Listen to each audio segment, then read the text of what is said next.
don't come back. Everybody, please don't come. That's a good. That's So, we gotta shut this place down. okay. Immediately. All right, Dennis. People will die. That you might be right about that. You might be right about Not that, me. Dennis. I'm gonna live forever. See you, Dennis. Hey everyone, we're just gonna have a little chat here. I just wanted to thank you guys so much for coming to the live stream. If you did, so I just want to start off by saying I really enjoyed FanFest Year 1. I think that the people behind this and the actors and the TMs that are part of it are amazing. But the flow this year, something about it is just not working as much. And I hope it's just me, but I did go in to customer service and it seemed like some other people had complaints as well. Some people had good times, but a lot of people also kind of like me where you're not getting the experience you think you're paying for. I got Express. We were in line for Dungeons & Dragons. We did less than 10 minutes of Jurassic before doing Sailor Moon. We got to go on Scooby-Doo. And that's where really it started to get more to the point of just not being an event that like lives up to the name FanFest. The Scooby area, like by the time we got back, I ran and tried to get some Scooby snacks. So I grabbed those because I saw the line got really long for those. But by the time we got back to Scooby, he's got a huge line because he's the only real meet and greet character in the land. Like the other characters might meet with you, but there's no other stuff like that. And the areas got so crowded around Little Europe where at the show moments, you could sometimes see stuff, but it was sometimes hard to because there was literally so many people. The Clue areas, including even the graveyard, which is huge, it's just swarmed with people where it's really difficult to get to see the clues. So I think there's this like a disconnect between the fun of what this game is supposed to be of like solving the mystery and like the flow and the space constrictions. I know we can't have Back to the Future, but what worked about Back to the Future was you didn't have to like put people into an area and say, here's the last show, and then you need to leave once the show's done because we need you out.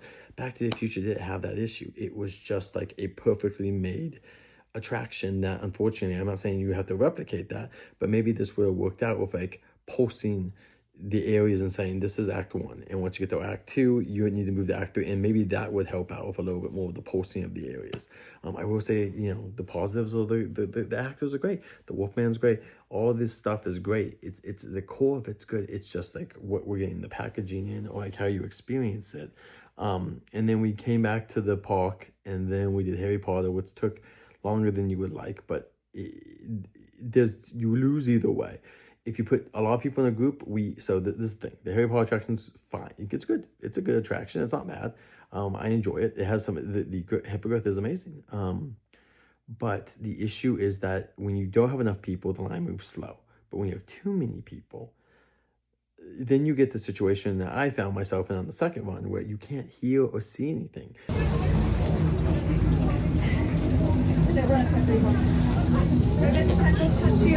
Who does look facing on the other side? Careful now, everyone put on. Quickly now,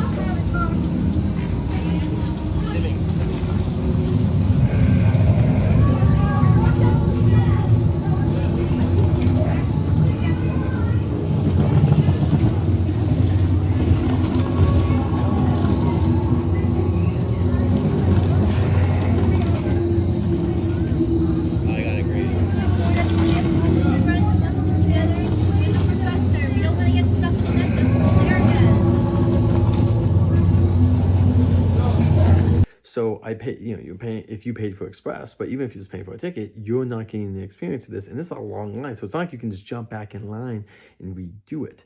I will, once again, Dungeons & Dragons is a great example. It is eating people at a pretty fast rate, and it's all themed, and they're doing great, and they're posting people at a great pace.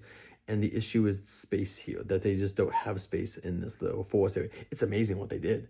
Once again, it's like amazing what they did with the area. The issue is you almost need to have like a fast pass system where you just like said, hey, I'm going to come back, and then there's like a short 10 to 20 minute wait that you just like wait, and then people will pulse them by that. Like just have them go do other stuff. But once again, there's maybe not enough. Like HHN gets busy, but there's also a bunch of attractions. Like count how many attractions there are at HHN, and now with like photo ops, and they're all adding now more characters to meet. They call me Kuma and stuff like that. So they're starting to get to a point, and like Arthur Clown was roaming around. Like there was just a lot of stuff like that. And another issue we snagged into is like we didn't even try like Sailor Moon show. Good, you know, it's another anime show. And it works for this, like very colorful, very fun. People seem to really be getting into it, so happy for that. And it seemed to have a normal-ish line. But to meet Sailor Moon, that line was always pretty long, which it just becomes a question of why aren't there more characters? Like, why is it Momo here? Or why don't we have a second character? And that brings me kind of to the One Piece. One Piece show is probably my favorite thing. Amazing. Like, shows their creativity as designers. No idea why they hate it. Sorry. I have no idea why they are so adverse to making more live shows with how good they do with like Purge Dangerous Waters and the One Piece show and even Back to the Future. Like, they are such good storytellers with shows. And like, the Raptor show is also great. And like, just don't get that many. Like, we have Waterwood, and then we sometimes get the street cleaners, but they're not even on the app, unfortunately. So and like, look at Grinchmas, how popular that is and how awesome that is. And like, man, but yeah, One Piece, the show was amazing. The issue was when I went to wait in line, we waited an hour in line for the characters. And let me give you some examples of what happened. Characters were there, then they had to leave. And then they would come back. But it would take more than 5 minutes for them to come back. So maybe what you could do is send the new characters. Sometimes, I get you can't do it because of Luffy, but just start with Sanji and Usopp, and then Luffy can come a couple minutes later. But they did do it sometimes where like they would completely switch where crew members were there. So I'm saying, why not just like have them already there and then bing, bang, boom, there you go. Last year we waited 90 minutes to meet all the characters, but I got to see them all. This year, not so much, because by the time we were at the hour mark, they then said the show was happening, so that it's over 20 minutes till they'll come out. And it would probably be even longer than that because the crowd's gonna be coming out. Guys, we're gonna keep doing this. I need to grab more pop greens. Give us a sec, we'll be right back. We'll be right back, okay?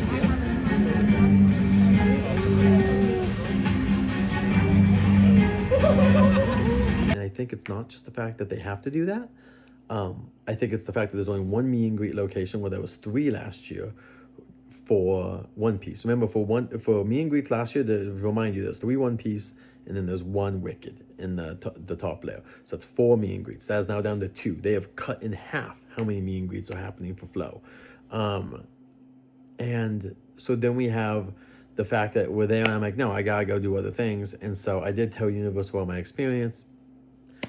The cast member or team member, very nice of you, thank you so much. And just, I think that if you also warn people, said, hey, just so you know, the show's going to affect how long you're going to wait. This line may look like half an hour to you. It's actually going to be X amount of time. And I'm just saying transparency for the meet and greet characters, but also I think you need to have more to do. I think that the plaza being empty, it might have a DJ when it's whatever. That's just not enough. Like people doing that's not enough. You're going to have a couple hundred people in there.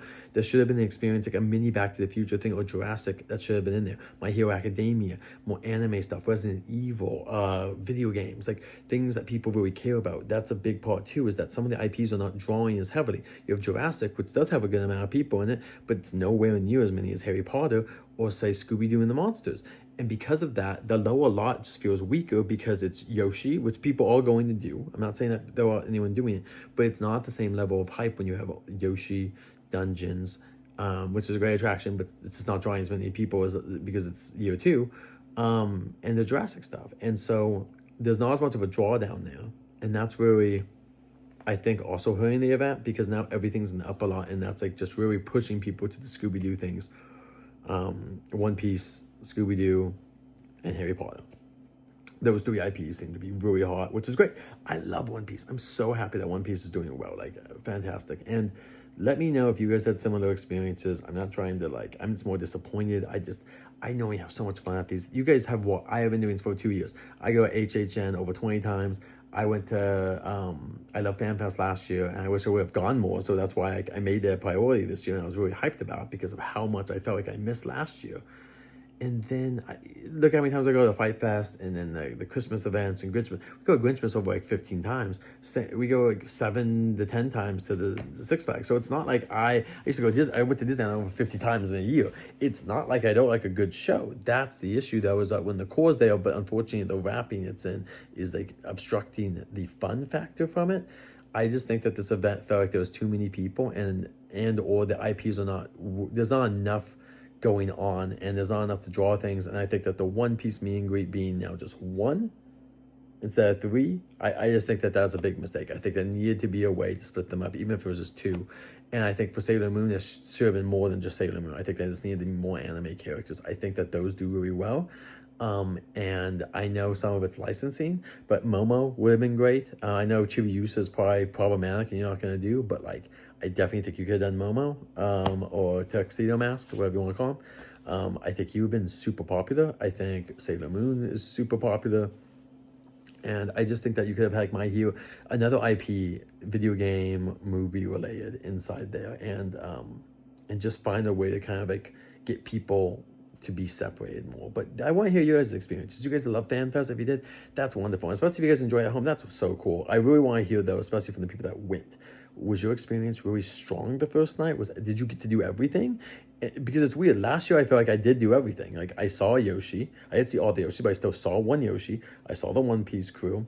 I went on all the attractions and saw everything in Back to the Future. I think the only thing I saw basically everything the first year of FanFest, and I didn't even get to the food lines because like they don't let you bring food or water into the event. But then they have these ridiculous lines for like the One Piece food is just huge, and even the Scooby food, it has really long lines. So I feel like there just needs to be like some sort of mechanism here that makes things better for people. But maybe I'm wrong. I just feel like for the amount I paid for the Express and stuff, like Express was both worth it because I got to do more, but also insane that I didn't do everything worth Express. And so annual pass holder in line before the event started at Dungeons and Dragons. Still didn't see the Yoshis at all. Couldn't meet the One Piece crew. Sailor Moon, I didn't get to meet. The attraction rides, yeah, I did get on them. But also, I would like, if this is your one night, just pretend you have one night here. It's just it's over, and it's just like supposed to be a doable thing, especially with like. I think the Express Pass. Like that's why we have an Express Pass. But anyway, guys, let me know what you thought of the event. I'm hoping that when I go next time, it's gonna be more fun. But really, I just wanted to hear like feedback. If I'm in the minority here, that's cool. It might have been just a bad night and a bad event night, which does happen. I've had those happen before. So thank you guys. Until next time, safe journeys. I just want to do a little video talking about FanFest. I'll see you guys soon.